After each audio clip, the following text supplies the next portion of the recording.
Bismillahirrahmanirrahim. Assalamualaikum warahmatullahi wabarakatuh.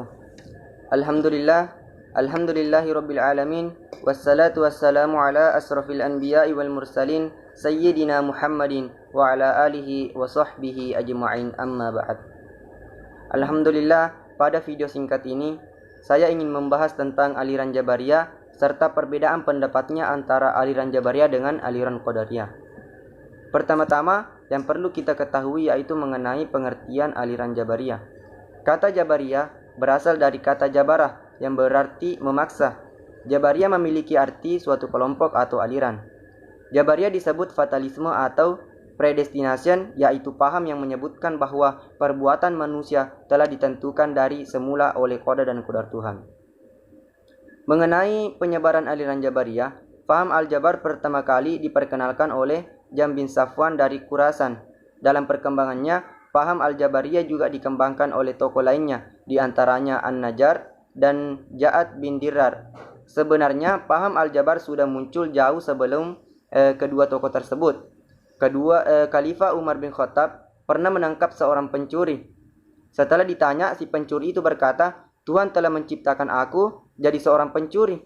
Mendengar ucapan itu, Umar sangat marah saat mendengar perkataan si pencuri itu. Bahkan Umar juga menganggap orang itu telah berdusta kepada Allah Subhanahu wa taala. Karena Umar sangat marah, si pencuri itu diberi dua jenis hukuman. Pertama, hukuman potong tangan. Kedua, hukuman derah karena menggunakan dalil takdir Tuhan. Berkaitan dengan kemunculan aliran Jabariyah, ada yang mengatakan bahwa kemunculannya dilibatkan oleh pengaruh pemikiran asing, yaitu pengaruh agama Yahudi bermazhab Qurrah dan agama Kristen bermazhab Yacobit. Pembagian Jabariyah. Menurut Asy-Syahrastani, Jabariyah dapat dikelompokkan menjadi dua bagian, yaitu ekstrim dan moderat. Jabariyah ekstrim, doktrin Jabariyah ekstrim adalah pendapatnya bahwa segala perbuatan manusia bukan merupakan perbuatan yang timbul dari kemauannya sendiri, tetapi perbuatan yang dipaksakan oleh dirinya. Adapun pemuka Jabariyah ekstrim yang pertama, Jahm bin Safwan. Nama lengkapnya adalah Ibnu Mahruz Jahm bin Safwan. Adapun pendapatnya mengenai manusia tidak mampu untuk berbuat apa-apa. Ia tidak mempunyai daya, tidak mempunyai kendali, dan tidak mempunyai pilihan. Kemudian adapun pendapatnya mengenai surga dan neraka, tidak kekal. Tidak ada yang kekal selain Tuhan. Tentang keberadaan surga neraka, setelah manusia mendapatkan balasan di dalamnya, akhirnya lenyaplah surga dan neraka itu. Dari pandangan ini, nampaklah Jahm dengan tegas mengatakan bahwa surga dan neraka adalah suatu tempat yang tidak kekal. Kemudian pendapatnya tentang iman. Iman adalah makrifat atau membenarkan dalam hati. Dalam hal ini pendapatnya sama dengan aliran kaum Murji'ah. Kemudian pendapat yang terakhir yaitu kalam Tuhan. Menurut dia, kalam Tuhan adalah makhluk. Allah Maha Suci dari segala sifat dan keserupaan dengan manusia, seperti berbicara, mendengar, dan melihat. Kemudian tokoh yang kedua, yaitu Ja'ad bin Dirham, adalah seorang maulana Bani Hakim, tinggal di Damaskus. Adapun pendapatnya yaitu mengenai Al-Quran. Al-Quran itu adalah makhluk, oleh karena itu dia baru. Sesuatu yang baru itu tidak dapat disifatkan kepada Allah. Kemudian pendapat yang kedua, Allah tidak mempunyai sifat yang serupa dengan makhluk seperti berbicara, melihat, dan mendengar. Kemudian pendapat yang selanjutnya yaitu mengenai manusia terpaksa oleh Allah dalam segala-galanya. Bila diperjelas lebih jauh, maka manusia dalam pandangan Jabariyah adalah seperti wayang yang digerakkan oleh dalang, sama dengan wayang yang tidak bergerak kalau tidak digerakkan oleh dalang. Begitu juga manusia tidak dapat bergerak kalau tidak digerakkan oleh Tuhan. Kemudian Jabariyah moderat. Jabariyah moderat mengatakan bahwa Tuhan memang menciptakan perbuatan manusia, baik perbuatan jahat maupun yang baik, tetapi manusia mempunyai bagian dalamnya. Adapun pemuka Jabariyah moderat, yang pertama yaitu An-Najjar. Nama lengkapnya adalah Husain bin Muhammad An-Najjar. Para pengikutnya disebut An-Najjariyah atau Al-Husainiyah. Pendapatnya yaitu mengenai Tuhan menciptakan segala perbuatan manusia, tetapi manusia mengambil bagian atau peran dalam mewujudkan perbuatan-perbuatan itu. Itulah yang disebut dengan kasab dalam teori Al-Asy'ari.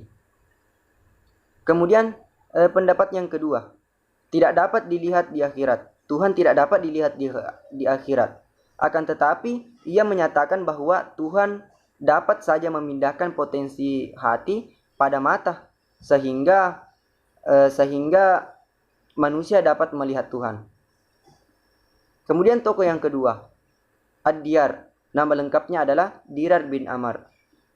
Adapun pendapatnya yaitu mengenai pendapatnya tentang perbuatan manusia sama dengan Husain An-Najjar, bahwa manusia tidak hanya merupakan wayang yang digerakkan dalam, manusia yang mempunyai bagian dalam perwujudan perbuatannya.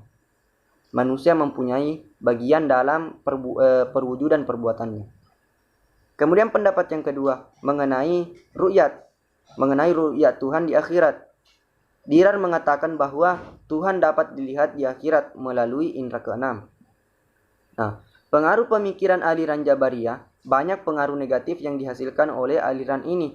Paham bahwa manusia tidak mempunyai kebebasan dan kekuasaan apapun, menyebabkan manusia menjadi apatis, menjalani hidup dengan rasa pesimis, karena menganggap semuanya telah ditakdirkan sejak zaman azali. Tidak ada gunanya berusaha karena manusia hanya terpaksa melakukan sesuatu. Manusia beraliran ini menjadi malas, tidak kreatif, menyerah sebelum bertanding, dan pasrah terhadap apapun juga. Selain itu, yang lebih berbahaya adalah selalu menyalahkan Tuhan untuk semua perbuatan buruk yang mereka lakukan. Semua kekeliruan ini berasal dari pemikiran bahwa manusia diibaratkan benda mati. Sebagai benda mati tentu saja tidak mampu melakukan apapun. Padahal jelas manusia adalah benda hidup yang memiliki akal dan kebebasan serta kemampuan untuk memilih melakukan atau tidak melakukan sesuatu. Adapun perbedaan pendapat antara aliran Qadariyah dengan aliran Jabariyah, yaitu aliran Qadariyah yang percaya bahwa segala tindakan manusia tidak diintervensi oleh Tuhan. Aliran ini berpendapat bahwa tiap-tiap orang adalah pencipta bagi segala perbuatannya. Ia dapat berbuat sesuatu atau meninggalkannya atas kehendaknya sendiri. Manusia mempunyai kewenangan untuk melakukan segala perbuatan atas kehendaknya sendiri, baik berbuat buruk maupun berbuat jahat. Oleh karena itu, ia berhak mendapatkan pahala atas kebaikan yang dilakukannya dan juga berhak pula memperoleh hukuman atas kejahatan yang diperbuatnya. Sedangkan aliran Jabariyah berpendapat bahwa segala perbuatan manusia telah ditentukan dari semula oleh qada dan qadar Tuhan. Segala perbuatan manusia bukan merupakan perbuatan yang timbul dari kemauannya sendiri, tetapi perbuatan yang dipaksakan atas dirinya. Jadi itu menurut pandangan aliran Jabariyah. Mungkin sekian yang dapat saya sampaikan tentang aliran Jabariyah serta perbedaan pendapatnya dengan aliran Qadariyah. Semoga bisa bermanfaat untuk kita semua. Assalamualaikum warahmatullahi wabarakatuh.